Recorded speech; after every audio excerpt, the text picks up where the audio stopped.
Hi friends, आपके YouTube channel आरटीसीसी math में स्वागत है। फ्रेंड्स, आज आपके लिए फिर से वीडियो लेकर आया हूँ और कुछ इसमें भी आपका कुछ क्वेश्चन में परिवर्तन मिलेगा। और मैं कह रहा हूँ यही आपसे कि आप जो है पढ़ने पर ज़्यादा ध्यान दें, क्योंकि आपके पास समय कम है और वैकेंसी जो है आपके पास बहुत सारा आने वाला भी है। अभी जैसे कि एसएससी जीडी आ गया है और जेपीएससी आया है जो ग्रेजुएट लेवल के स्टूडेंट हैं उनके लिए, ठीक है। और आप सभी भाई बहन से यही निवेदन है कि इसी तरह आप हमारे ऊपर कृपा बनाए रखिए, कुछ गलती हो तो उसे क्षमा कर दीजिए, ठीक है। और हम समय आपका ज़्यादा नहीं लेते हैं, लेकिन एक बात आपसे कहना ज़रूरी रहता है कि अगर चैनल को सब्सक्राइब नहीं किया है तो सब्सक्राइब कर दीजिए, लाइक शेयर कमेंट भी करने की कोशिश कीजिए, कमेंट में आंसर दीजिए जो आपको क्वेश्चन होमवर्क के रूप में मिलता है, ठीक है। तो चलिए देखते हैं हम लोग।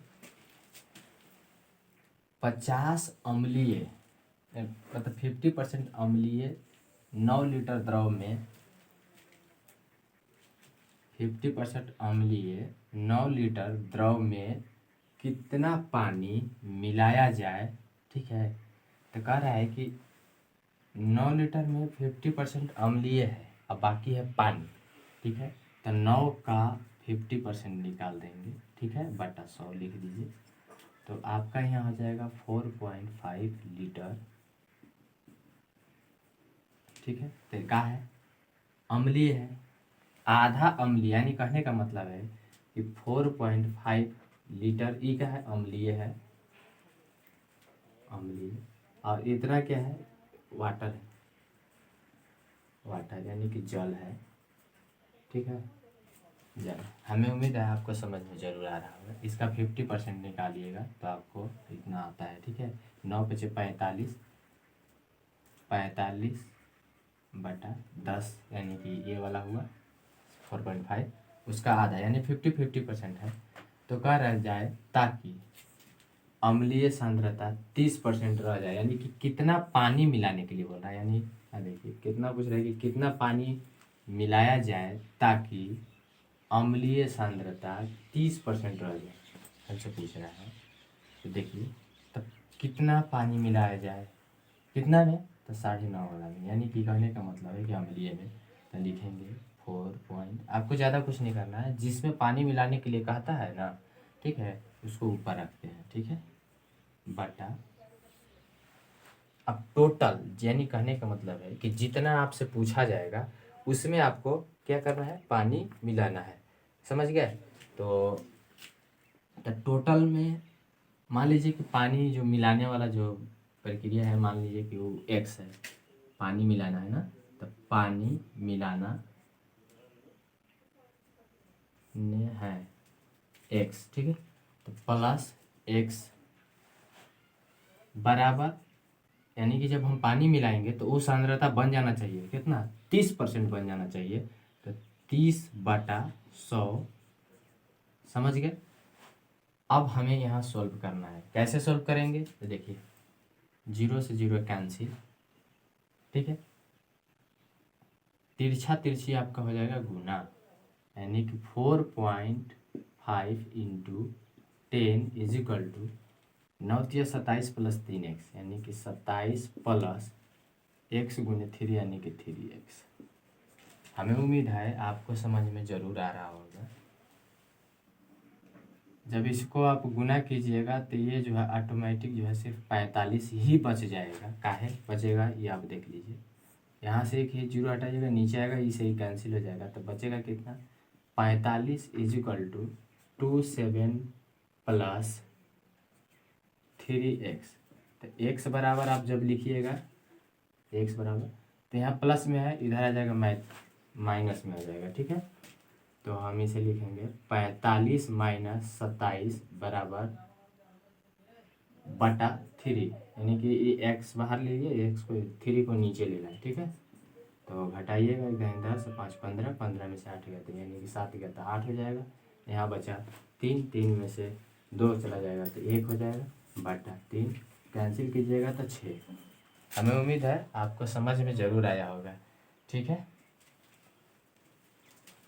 नेक्स्ट आगे देखिए,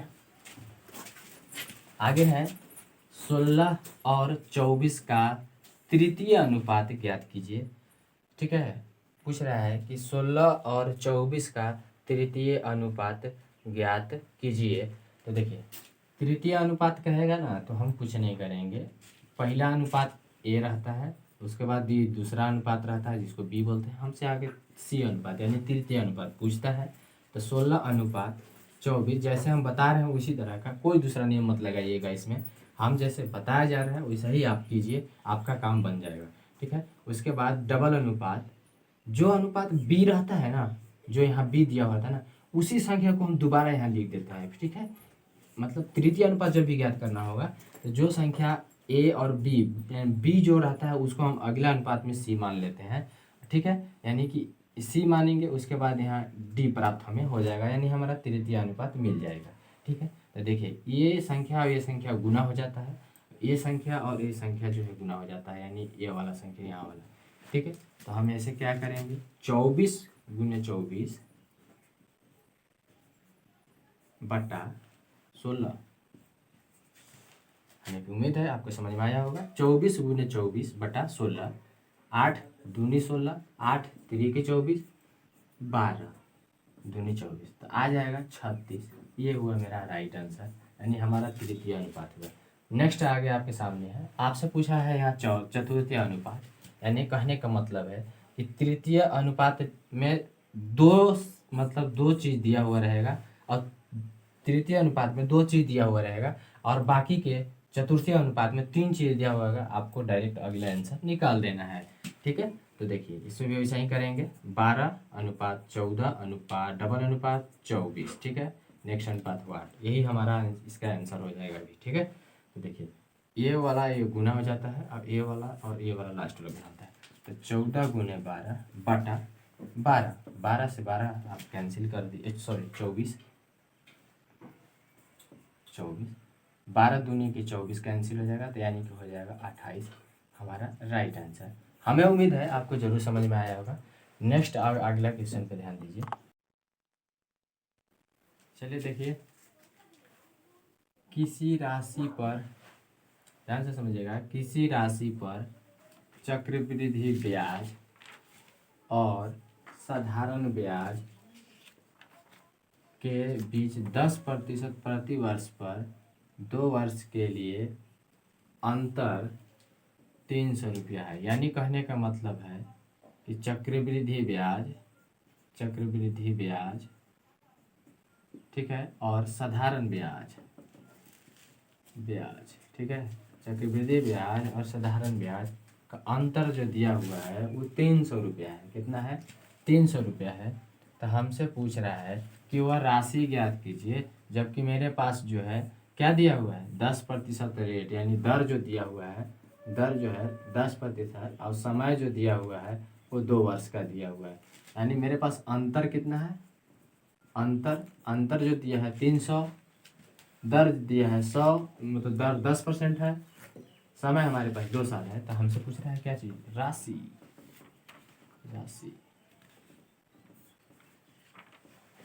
ये आपके सामने कंटेंट रखा हुआ है, कह रहा है किसी धनराशि पर चक्रवृद्धि ब्याज और साधारण ब्याज का अंतर 300 रुपया है, जबकि दर जो है 10% दिया हुआ है और समय जो है 2 साल का है। तो वह धनराशि आपसे पूछ रहा है। तो याद रखिएगा, इस तरह का जब भी आपके साथ सवाल आएगा तो एग्जाम में 2 ही तरह के सवाल पूछे जाते हैं। वो क्या क्या पूछे जाते हैं, एक 3 साल का पूछता है, एक 2 साल का, समय 2 साल रहता है और 3 साल। ठीक है। और इसी तरह का समय जो है 3 साल और 2 साल वाले पूछे जाएंगे और आपको बताना है। तो हम आपको यहाँ पे सवाल है जो 2 साल वाले हैं, तो 2 साल वाले के लिए हम बताते हैं कि अंतर अपने कॉपी में लिख लीजिएगा और याद रखिए, इस आप लिख लीजिएगा तभी बढ़िया है, आपके लिए अच्छा है। अंतर गुने 100 बटा दर गुने दर। ठीक है, दर गुने दर, बस इसी पे आपको रख देना है, आपका काम हो जाएगा। अंतर कितना है, 300 दिया हुआ है तो हम लिख लेंगे 300 गुने 100, तो 100 गुने 100, तो फिर 100 बटे दर कितना है, दर 10% है तो 10% गुने दर फिर कितना है 10%। अब समझाते हैं आपको, ध्यान से समझिएगा। दर 2 बार क्यों लिखे, इसलिए दर 2 बार लिखे कि 2 साल के लिए था, तो 100 2 बार लिखे 2 साल के लिए, दर 2 साल के लिए लिखे। हमें उम्मीद है आपको समझ में जरूर आया। बस आप समझ ही रहे हैं, 10 10 में 100 ये कैंसिल हो जाएगा, तो आपके सामने जो बचेगा 300, 2 जीरो हुआ, ये 2 जीरो, 00, यानी 30,000 हुआ आपका वह धनराशि। यह आपका राइट आंसर है। हमें उम्मीद है आपको समझ में ज़रूर आया होगा। नेक्स्ट, इस तरह का जो भी क्वेश्चन आए ना, तो एकदम मैं आपको गारंटी से आपको विश्वास दिलाता हूँ कि जब भी 2 साल का समय आए आप सेम सिस्टम पे बनाइएगा, आपका काम हो जाएगा, कभी ये गड़बड़ नहीं होगा। ठीक है। नेक्स्ट आपके साथ देखिए, दिए गए त्रिभुज में ए बी बराबर ए सी दिया हुआ है, ठीक है, तथा बी कोण बी बराबर 70 डिग्री है, कोण बी बराबर 70 डिग्री, तो कोण ए के बारे में आपसे पूछ रहा है। फिर से समझिए, दिया गया चित्र में ए बी बराबर ए सी तथा कोण बी बराबर 70 डिग्री हो तो कोण ए का मान आपसे पूछ रहा है। तो देखिए, ए बी बराबर ए सी कहा है, यानी ए बी बराबर ए सी है। तो अब सोचिए कि ए बी का मान दिया हुआ है, यानी ए बी का मान दिया हुआ है 70 डिग्री। ध्यान से समझिए, ए बी का मान दिया हुआ है 70 डिग्री, ठीक है। तो कह रहा है कि ए बी बराबर ए सी है, यानी इसके बराबर ई है, तो इसका भी मान यहाँ क्या होगा, 70 डिग्री ही होगा। क्यों होगा, क्योंकि इसके बराबर ई भी है, यहाँ कहा है, तो यहाँ क्या हो जाएगा, इसके बराबर ही ई भी है। समझे। तो 1 2 3 टोटल कोण कितना है, 3 कोण है, ठीक है। अब तीनों कोण यानी त्रिभुज के तीनों कोणों का मान कितना होता है, 180 डिग्री का, यानी कि कोण ए प्लस कोण बी प्लस कोण सी, ठीक है। इस सभी का मान कितना होता है, 180 डिग्री। तो हमारे पास 2 कोण का मान मौजूद है, तो एक कोण का हमसे पूछ रहा है, तो यानी ये दोनों को जोड़कर अब 180 में घटा देंगे तो ये वाला हमारा कोण मिल जाएगा, ठीक है। तो 180 माइनस ये दोनों कोण 70 70, यानी जोड़िएगा तो 70 प्लस 70 बराबर आ जाएगा 140। तो हम यहाँ 140 घटा देंगे, तो हमारे पास जो आएगा मान, यानी कोण ए का मान हमको चाहिए। तो कोण ए का मान मतलब कहने का है 140 में 180 में 140 घटाएंगे तो मेरा मान आएगा सिर्फ 40 डिग्री। ये होगा हमारा राइट आंसर। हमें उम्मीद है आपको समझ में आया होगा, यानी इसका मान कितना होगा, 40 डिग्री, ठीक है। नेक्स्ट आगे देखिए, चलिए देखिए, समबाहु त्रिभुज, ये त्रिभुज का सिंबल है ना, कि ऊंचाई आपसे पूछा जा रहा है, ये एग्जाम में पूछा हुआ क्वेश्चन है, ठीक है। ये जो है रांची बोर्ड में एएलपी में पूछा है, समबाहु त्रिभुज की ऊंचाई क्या है।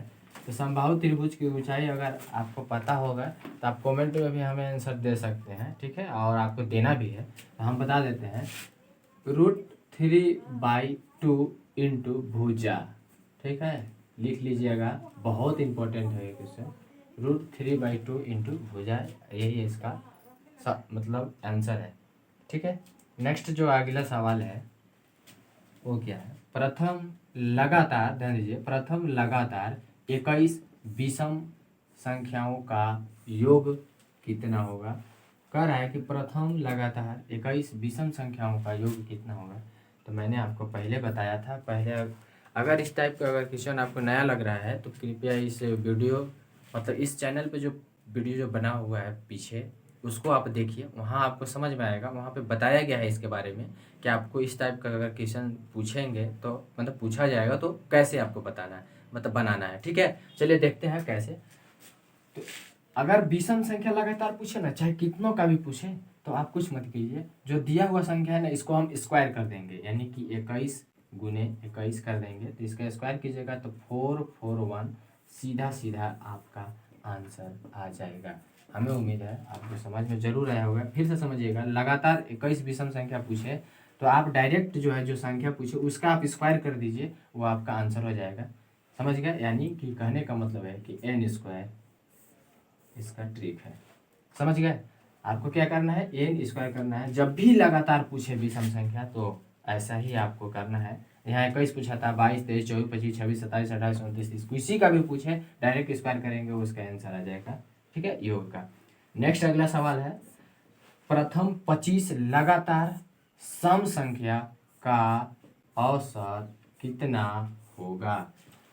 प्रथम 25 लगातार सम संख्या का औसत कितना होगा। तो जब भी आपसे सम संख्या का जब भी औसत आपको पूछे, यानी कहने का मतलब है औसत, औसत पूछे तो आप कुछ मत कीजिएगा, n+1 ही आप लगा दीजिएगा, आपका काम हो जाएगा। यानी कि 25+1 = 26 ही आपका हुआ राइट आंसर। हमें उम्मीद है आपको यह वीडियो अच्छा लगा है, और अगर अच्छा लगा है मेरे भाई बहन तो मैं आपसे रिक्वेस्ट करता हूँ कृपया इस चैनल को सब्सक्राइब कर दें और बेल आइकन दबा दें, और ज़बरदस्त जो है शेयर करने में कोई कसर न चले। आप कमेंट में आंसर देना ज़रूर समझें, क्योंकि पिछले वीडियो और उससे भी पीछे वाले वीडियो का आंसर जो है कमेंट में अभी तक नहीं मिला है। अब उस कमेंट का इंतज़ार रहेगा, ताकि आप कमेंट का आंसर दीजिए, तभी तो हम समझेंगे ना कि आपको समझ में आया या नहीं आया। अगर आप नहीं दिए तो समझ में आया, ठीक है। तो चलते हैं, नेक्स्ट वीडियो में मिल देंगे। इसके लिए थैंक यू।